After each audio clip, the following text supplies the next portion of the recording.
اللہ تعالیٰ فرماتے ہیں قُلْ إِن كُنتُمْ تُحِبُّونَ اللَّهَ فَاتَّبِعُونِي يُحْبِبْكُمُ اللَّهُ۔ اے محبوب آپ ان لوگوں کو بتا دیجئے اگر تم کو اللہ تعالیٰ سے محبت ہے تو تم میرے نبی کا اتباع کرو، اللہ تم سے محبت کرنے لگے گا۔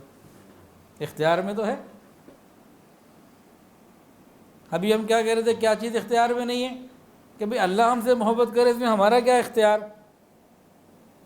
جی اس کا اختیار اللہ نے بتایا کہ تم میرے محبوب کے طریقے پر آ جاؤ، تمہارا لباس، چلنا پھرنا، اوڑھنا بچھونا، تمہاری زندگی کے طریقے، تمہاری غمیاں خوشیاں یہ سنت کے مطابق ہو جائیں۔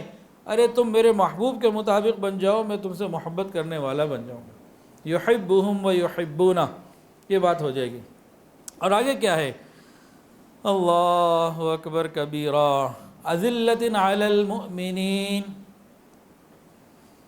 اذلۃ علی المؤمنین، کہ مومنین کے لیے بڑے نرم ہوتے ہیں۔ کیا مطلب نرم ہوتے ہیں؟ آسان الفاظ میں بتا دوں، جو آسانی سے قابو میں آ جائے، کہتے ہیں گھڑے کی مچھلی، بس یہ سمجھ لیں۔ کیا ہم اپنے باقی لوگوں کے لیے گھڑے کی مچھلی ہیں، آسانی سے ان کے قابو میں آ جاتے ہیں کہ نہیں، یا ٹف ٹائم دیتے ہیں؟ اس پہ غور کر لیں۔ اذلۃ علی المؤمنین کا ایک آسان سا سمجھنے کا جو فارمولہ ہے، جو آسانی سے دوسروں کے قابو میں آ جائے، یعنی اتنے نہ یہ نرم ہوں گے کہ اگر کسی معاملے میں ان کو آپس میں مسلمانوں میں اختلاف بھی ہوگا، یہ خود حق پر بھی ہوں گے، باوجود یہ کہ حق پر ہوں یہ اپنے حق کو چھوڑ دیں گے، کہیں جھگڑا نہیں کریں گے، کہیں لڑائی نہیں کریں گے، سرنڈر کر جائیں گے، پیچھے رہ جائیں گے، گویا ہر آدمی کے آسانی سے قابو میں آ جائیں گے۔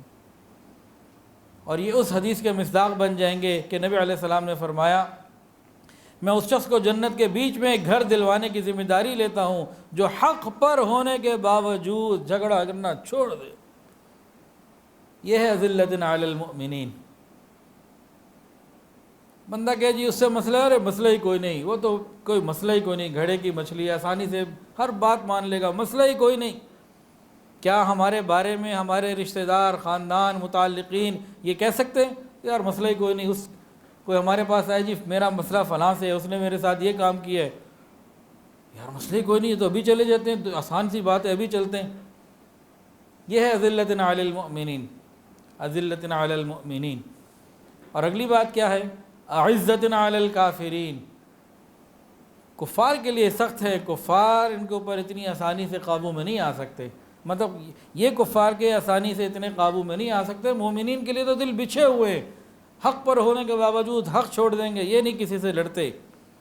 اور ان دونوں جملوں کو اگر ملائیں تو کیا صفت بنی ہماری، کیا ہونی چاہیے؟ اذلۃ علی المؤمنین، اعزۃ علی الکافرین، دونوں کو جمع کریں، یہ ایسے لوگ ہوں گے کہ جن کی محبت اور دشمنی اپنی ذات کے اوپر، ذات کی وجہ سے نہیں، اپنے ذاتی حقوق کی وجہ سے نہیں، اپنے ذاتی مفادات کی وجہ سے نہیں، ان کا کسی سے جو لینا دینا ہے وہ اللہ کے لیے ہے۔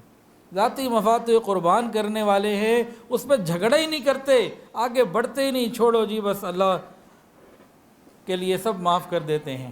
ویڈیو کے نیچے سبسکرائب کے بٹن پہ کلک کریں، بیل کے آئیکن پہ کلک کیجئے تاکہ ہر نئی ویڈیو کی نوٹیفیکیشن آپ کو مل جائے۔